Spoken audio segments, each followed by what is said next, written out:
لیونی ټرمپ سره غني څه ژمنه کړې وه؟ د امریکایانو لپاره باید غني ولې محاکمه شي؟ ښه راغلاست لیدونکو، دا هر څه کولی شئ په دغه ویډیو کې وګورئ. د امریکا د سنا په مجلس کې وړمه ورځ تود بحث و. ځینو سناتورانو ویل چې اشرف غني باید محاکمه شي ځکه چې امریکا ته یې خیانت کړی دی. د امریکا د بهرنیو چارو وزیر 2 ځله وویل چې اشرف غني موږ سره ژمنه کړې وه چې تر وروستۍ مرمۍ به جګړه کوي، خو هغسې یې ونه کړل. ټرمپ په لیوني انداز وویل چې ما پخوا هم په غني باور نه کوه. زه پوهېدم چې دی موږ ته ژمن نه دی، خو بایډن یې غلط کړ. بایډن هم د ولسمشر غني اړوند نظر ورکړ.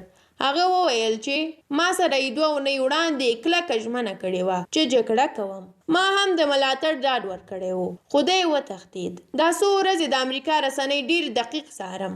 د امریکایي سیاستوالو له خبرو ښکاري چې ډېر عقدهمند دي، زور یې ورکړی او سخت غوسه دي. له خبرو یې څرګنده برېښي چې تر وتلو وړاندې د ګران افغانستان د سمو رانولو پلان لره، خو درانه غني یې په هر څه کې لغتې ور ووهلې. دوی فکر کړی و چې غني هم د ځینو عربي هیوادونو د سیاستوالو په ډول د واک وږی دی، لکه په عربي هیوادونو کې چې څنګه یوه خوا د حکومت او بله خوا یې د داعش ملاتړ کوه. دړې وړې مو کړل. د هغوی خپلمنځي د عقدو حد مو دومره لوړ کړ چې حتی په یو او بلې کیمیاوي بمونه استعمال کړل. نو په افغانستان کې هم زړه و چې عین کار وکړي، خو غني شیطان امریکا خړې سترګې کړل. داسې سیاسي لوبه یې ورسره وکړله چې د امریکایي سیاستوالو د عقدو درد به په ډېرو کلونو کې هم ختم نشي. هغه هلیکوپټرې چې له امریکا څخه افغانستان ته رالیږدول شوي دي د امریکا په میلیونونو ډالر مصرف پرې راغلی. دوی فکر کاوه چې په هغو تیارو به افغانان د خپلو افغانانو کورونه بمباروي، خو چې درانه غني په هغه تیارو د افغان وژنې مخنیوی وکړ، اوس یې له ډېره درده له منځه یوړي.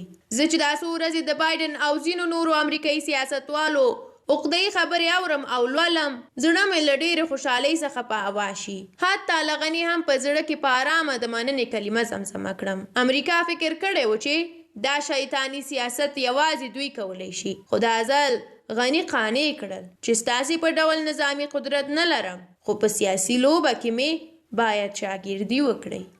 له تاسو ډېره زیاته مننه چې د ویډیو تر پایه راسره وئ. د دغو خبرو په اړه تاسو هم کولی شئ خپل نظر راسره په کومنټ کې شریک کړئ. زموږ نورو ویډیوګانو ته هم یو سر ووهئ او ویې ګورئ. تر بیا یو بلې ویډیو الله مو مل شه.